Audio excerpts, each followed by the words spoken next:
Welcome to the Gene Harris Virtual Jazz Festival for 2021. I'm Matt Short, and I will be leading the Masterclass Music, a Pathway to Many Careers. So, I actually chose to do this because when I was in high school and my undergrad and college, I really wished that I knew about all these different career paths in music and all these different ways I could go, whether it be directly in the music industry and playing in a teaching capacity or more in the business and industry side. So, just to start off, gonna list that a few different opportunities because I remember when I was starting out, the biggest things were like you could either go be a school music teacher, you could go win an orchestral job, or you could go just keep getting degrees and end up teaching college. But there's a million more opportunities than that, and a lot of it depends on the area you're in. So, right now I'm living over in New York City, and just a couple ideas of different career paths that are really prominent all over the city. Here in my notes are orchestral musician, obviously winning a job with an orchestra. There's school music teachers, private and public, full and part-time. There's a million different ways for this, and people come from so many different backgrounds. A lot of the public schools need actual teaching certification for that state. Private schools, not always as much, but they really, in general, do like to see lots of teaching experience on your resume. There is private lesson music teacher, and I do a lot of that teaching lessons in person. Right now I'm doing a lot virtually, and that's both freelance, independent thing, but also myself and a lot of my friends here in New York work for various private lesson companies that help set you up with students. So we'll do that. There's collegiate music professor. Another one that I had never even thought of was instrument repair technicians, which are incredibly valuable. And some people are owning your own shop. We all have no music shops. At the same time, there's also a lot that major companies, instrument companies, need people to work on and repair instruments, and a lot of it for their artists. For example, I know a lot of the techs at Yamaha over in New York City, and they love what they do, and they basically just work on Yamaha instruments all day for a lot of the best players around New York. Another one would be composer and arranger. So that would be pretty self-explanatory. Someone who writes and sells their own compositions or does arrangements either for groups they play in or oftentimes for completely other people. There's music and arts administrators, people who coordinate all these performances and shows and who goes on where and what, because with all these things, there's so much that goes on behind the scenes. There's music conductors as well as show directors, like for musicals and things along those lines. There's pit musicians for musicals. That's personally what I do a lot of and I'm looking to continue doing. So I play a lot of musicals, usually doing multiple woodwinds and different styles, and it's interesting work. Generally pays pretty well too. So another look at club and restaurant work, where in the city here in New York, there's a million different jazz clubs that people play at all the time, ranging from the Blue Note, the Vanguard, Smalls, Birdland, and a lot more that a lot of musicians make the rounds on. But there's also a lot of restaurants like to have music for their diners. Generally, more upper scale restaurants, but you'll find those around every city. Um, Probably the best example I can find around Boise is, Chandler's does it. There's plenty of other restaurants around that do that. There's actually a really, really big aspect to music and media in general in law.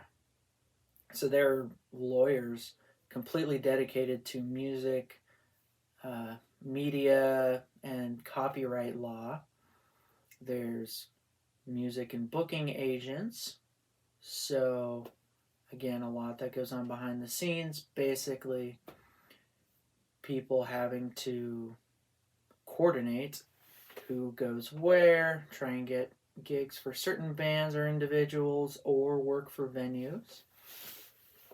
There's audio engineers, which are huge, and any performer will tell you that a good audio engineer can often be hard to come by, and when you find a good one, are wonderful. So, again, both for live music and for recorded music, whether you work or own a studio, or if you're doing live concerts like at the Morrison Center in Boise or at Lincoln Center here in New York. Another good one, there's accountants specifically made for musicians and artists, like that. Music public relations firms. I've got a friend that I go to school with that next year he's going to go and work for that. There's record and music producers.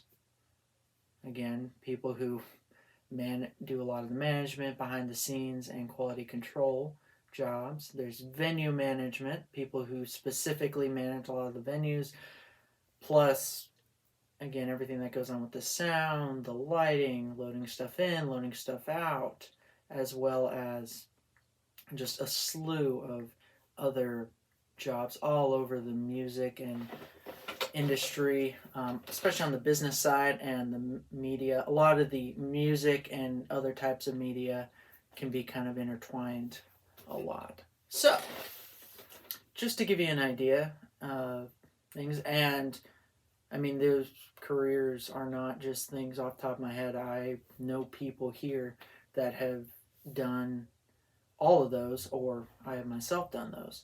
So each one of these, I know or am someone who has worked specifically in these shops. So, just a bit of general advice for working in the music industry, and a lot of this applies, frankly, to a lot of different industries. So, most people in music, especially performers, will wear multiple hats, and basically they'll do a combination of various jobs I just listed. And again, it depends on the context. Where someone working in music law probably won't have as many things to do as someone who is a part-time performer, part-time teacher, as well as does some administrative work and some venue work, things like that. So, performing musicians, I feel like there's a lot of emphasis on that, but there's a lot else you do, and you go ask any person in who you think is primarily a performer, and I guarantee you almost all of them will have some other aspect in the music industry, and some even outside the music industry, where they make additional income, because frankly, a lot of the performing opportunities are not there as much. They've gotten scarcer, and they don't pay super well, and generally don't keep up with the cost of living. So I'm not saying that you can't be a performer, but just be prepared that most performers do other things to supplement their income as well. So it's really important to diversify your skill set, but even when you do that, you need to make sure that everything you do at an incredibly high level. and generally you want formal training from someone in the top of your field who's also a good teacher. And it's really, really important to find someone who's a good teacher, because oftentimes the people at the top are not always good teachers. Some of them are absolutely wonderful, but you need to make sure you go and do that, and then find out what are the successful people doing and try and emulate that. And also, are they being successful because of certain behaviors or in spite of certain behaviors? So make sure you mimic the ones that are getting them to be successful, because a lot of those people, and a lot of people in general, have some things that are always not great habits. So make sure you're just leading overall a healthy and balanced lifestyle with that. Now, connections will go a long way. So focus on aligning yourself with positive, supportive people in your field, which also means that you also need to be positive and supportive for other people. So, in terms of connections, I'm really not a fan of getting to know people because of connections purely for that. Get to know people because they know what they're doing, they're nice people, and you want to learn something from them. So I found in general, if you go to people specifically just for connections, they won't use those connections to help you very much. But if you go in with the intent to learn and try and get better, at whatever your craft is, then they're a lot more likely to help you out, as well as just being humble. Do not have an ego. That is one of the biggest ways to turn people off. So, again, especially as I've gotten older, and it depends on the industry, but connections will go a long way. Now, music can be all consuming, and it can get pretty discouraging, because there's a lot of rejection involved usually, and a lot of competition. Now, so you need to make sure that you are a well-balanced person and have a healthy outlet, and don't let music be everything about you. So always keep in mind that you are a person who plays music, who teaches music, who practices music law, and that's not all of who you are. Now, on the flip side, we also need to make sure that music is a very competitive field, and we need to work really, really hard to develop that skill set. And part of that is, it's important, again, because it's competitive, but also, no matter what you do, you want to do everything to the best of your ability, whether that be in a music-related field or something entirely different. Now, my personal motto is that never stop learning. So, I'm definitely not the fastest learner, and oftentimes it'll take me a little while longer to get things than other people, but I'm always trying to be consistent and trying to always move my skill set forward a little bit every day. And I found eventually that'll get you to a pretty good place. Again, applies to almost anything you do.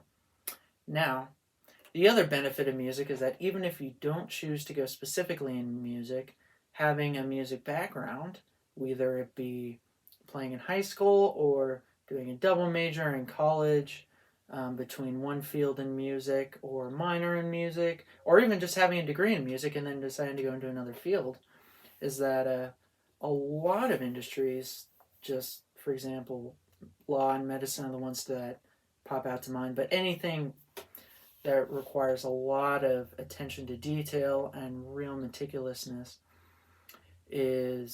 loves people with backgrounds in music, because it shows, again, a great work ethic, strong focus, like I said before, attention to detail. That's all incredibly powerful and useful, and looks great on a resume. So even if you decide, I don't want a career in music, it's wonderful in advancing careers in almost anything else. Now, just a couple of ways to achieve a decent career in music, and just some steps that I've outlined. So, research various fields that you may find interesting, whether it be directly in the music field or in anything related to that, or just anything else. Now, once you find something that interests you, research what education and training is required. So then, after that, does it require just being good at what you do? Do you need a certain amount? Do you need a bachelor's degree? Do you need a master's degree? Do you need additional certifications on top of that? Do you need a doctorate? Do you just need more of a training, like if you're going to be an instrument repair tech, they have specifically instrument repair tech schools, things like that. So more of a trade school type deal. So there's a million different ways to get an education, and a lot are through college, but a lot are not. And you need to find which way is getting really important to get where you are, because, I mean, there are plenty of people who are really good at some aspect or really good at what they do, but since they don't have the qualifications on paper, they get passed over a lot. So it's important to be able to do both. Now, find where these careers are primarily located. So, if your goal is to be a music teacher in Boise, Idaho, or anywhere else, that's perfect. You can go to Boise State, get your teaching degree, go and be a music teacher, because they have a wonderful placement rate for musicians, for music teachers specifically. So, however, if I want to go be a Broadway show musician, which personally is one thing I'm working on, I realized, hey, I can't do that much in Boise because all the Broadway shows are over in New York. Hence why I'm over here in New York. So that's what prompted me to move. If you're looking more in the studio industry and recording industry, you might want to look at Los Angeles, or actually Nashville, especially if you want in the country music scene. So look at where is a really, really good place to work at your craft and where a lot of the industry is located, because, again, no matter how good at what you do, if you're not actually there for any of the opportunities, then you will get passed over again. And also, that's probably the best place to learn, is to be in the middle of it if you want to go study. However, with the advent of virtual learning, especially through all this COVID, it's a lot easier to get in touch with people and industries in other places. So look into that. That's also a big benefit. Now, if you need to go to school or to get training, find somewhere that has good teachers and will provide you with good hands-on opportunities. So, a big thing is being able to have a teacher that will not only be a good teacher, but also hopefully get you connected with where you need to go, and know people in the industry, either directly or indirectly. And sometimes it can be basically a, hey, I studied with this person, can you hire me? They will call up the person you studied with, your teacher, and they'll be like, oh, do you recommend this for this job? And even that will go a long way. So that is a really big thing, as well as this goes back to the connections, where for me, probably my biggest connections in life personally, both for gigs, for teaching jobs, also for just getting good work done on my instruments at pretty cheap rates, is that through my teachers.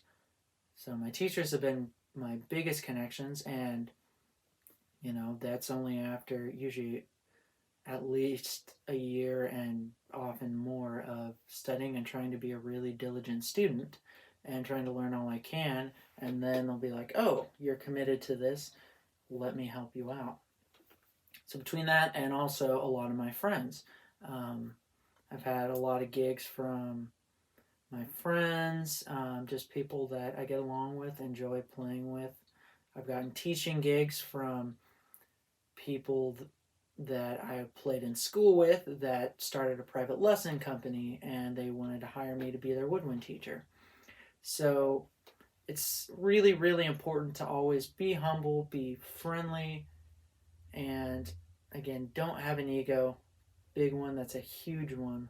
That so many people lose work because they're great at what they do, but they're very hard to work with and not pleasant people to be around. So that goes a huge way. And also, you never realize who is going to be in a position to hire you. And boy, it can change fast, you know. Sometimes that person that you're like, wow, I just don't see them going to, you know, being very successful in the music industry. They may turn out, you know, they may not be the best player, but they may be a wonderful contractor who is hiring you for all these gigs, or someone who is working at a teaching, like a teaching program or anything else. So you never know who's going to be your boss, and that is a really good thing to keep in mind. Again, any industry, but I feel like the music industry is especially that way. Now, another good thing is find people who are doing what you do and connect with them, study with them, learn from them. Because if they're doing what you want to do and they're currently being successful, they're evidently doing something right. And this goes back into find what behaviors are advantageous to this and mimic them. Now, another one, surround yourself with peers in your field doing what you are doing. And it's really, really easy for us, especially now during COVID, is to get so involved in what we're doing, we forget that music is about making music with others, as well as again the connections, having friends and having a balanced life.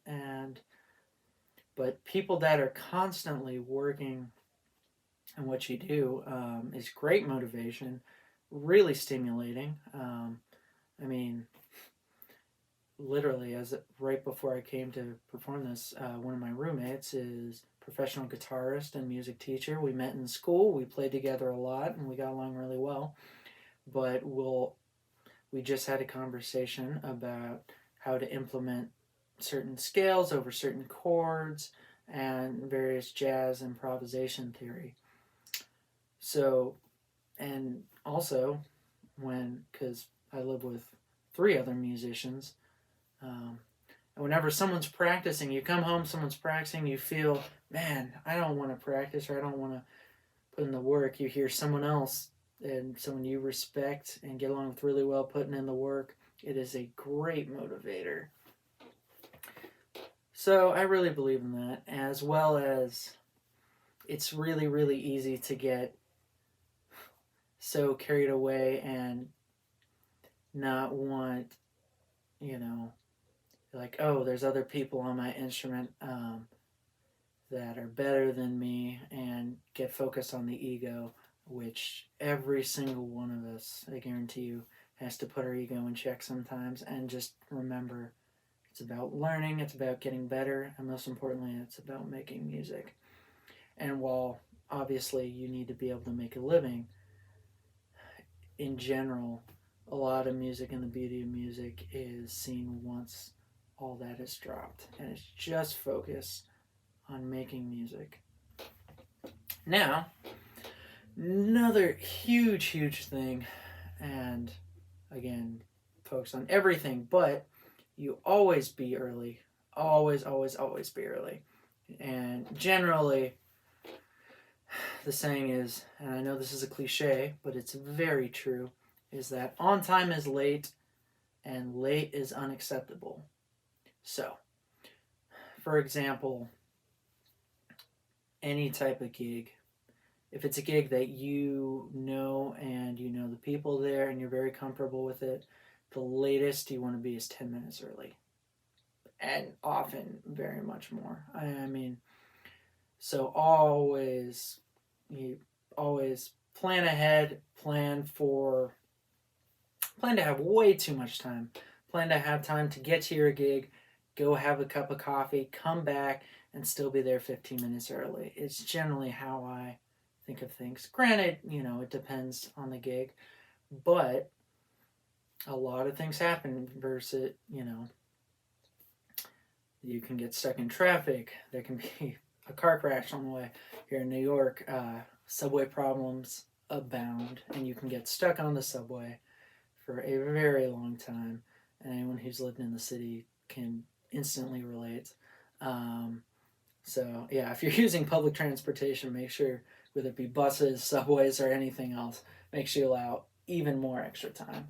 But, or, you may go there, get halfway there, realized, oh my God, I took my case, but my instrument is still sitting out on the instrument stand at home, have to turn around and come back and get it, or forget your music. So there's a lot of different things with that. And that way it just takes the stress out. It also shows for contractors or music directors, basically whoever's hiring you, especially if they don't know you well, they're like, oh, this person is on top of things, they're reliable. And then that gives you time to go there, warm up, tune, maybe work through a couple things in the music. And that way you're more comfortable, because if you come in and you're stressed, you are not going to play as well, and it is going to make everything so much harder, and everyone else can feel your stress, and it'll make them stressed too. Now, the other thing is always be easy to work with, which normally goes without saying. Sometimes that can be, especially if some people can be a little harder to work with. That can make things difficult, but you know what? Be pleasant, be respectful, and that goes a long way. People notice a lot. And to be honest, life is just better when you're pleasant and you try and brush things off. I'm here to tell you. So, if there's someone who can do the job, at a decent level, very solid, they're always on time, pleasant to work with, reliable, and like I said, they do a decent job versus someone who is a virtuoso, a pain in the butt to work with, and you're not sure if they're ever going to be there on time. As someone who has hired musicians, 10 times out of 10, I will always hire the person that is reliable, will do a good job. I'm not saying they will do a bad job. They always have to do a good job. But if they're reliable and they're pleasant, they will almost always get hired over someone who actually has more technical ability but is not as reliable or harder to work with. So, just some things to keep in mind. Now, another great thing is on this handout is a reverse resume. Now, the perfect thing, again, kind of talked about this a little bit before, but look at some career field areas you're interested in. Look, what is the formal education required? Again, do you need schooling at all? Do you need technical training? Do you just need a mentor with connections? Or do you need, again, official certifications, a certain amount of degree, and also if you need degrees, what fields do they need to be in? Then also look what experience. So for example, my personal career endeavors, again, I do a lot of musicals, just a few ones I've worked on, I've worked on Les Mis, which is much more traditional classical, and I need to use classical training for that. So having a classically trained, being a classically trained musician is necessary and incredibly important for that. However, I also have worked musicals that are completely pop and rock and roll 60s tenor saxophone, which is, again, a lot of jazz, some jazz, but even more just, again, pop and rock heavy, which, to be honest, doing classical flute training is not going to help you a lot for that. So it's two different skill sets, and I need to be able to have both to play on a bunch of different musicals, and then I'll go and play on other musicals like The Music Man, which uses a lot of swing clarinet as well as classical flute, and then just some more commercial things. So I'm like, okay, here are all the different styles I need on what instruments, and here are the instruments I need, and here are the styles I need in different instruments. So that's a really, really big thing. In general, you always want to make sure that you are developing a good skill set, the business. And I know so many people who are wonderful artists, but not a lot of good working skills, because unfortunately, a lot of the really high quality music, like, a lot of the jazz clubs don't bring in nearly as much money as on Broadway.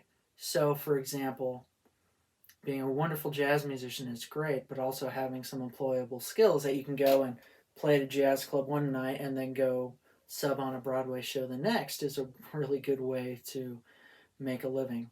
So make sure, if you go into music, make sure you are also being conscious of having an employable skill set, because the art of music is phenomenal, absolutely wonderful, but you also need to be able to pay your rent and buy food. And to be honest, being as someone who's been a starving artist, being a starving artist gets old very fast.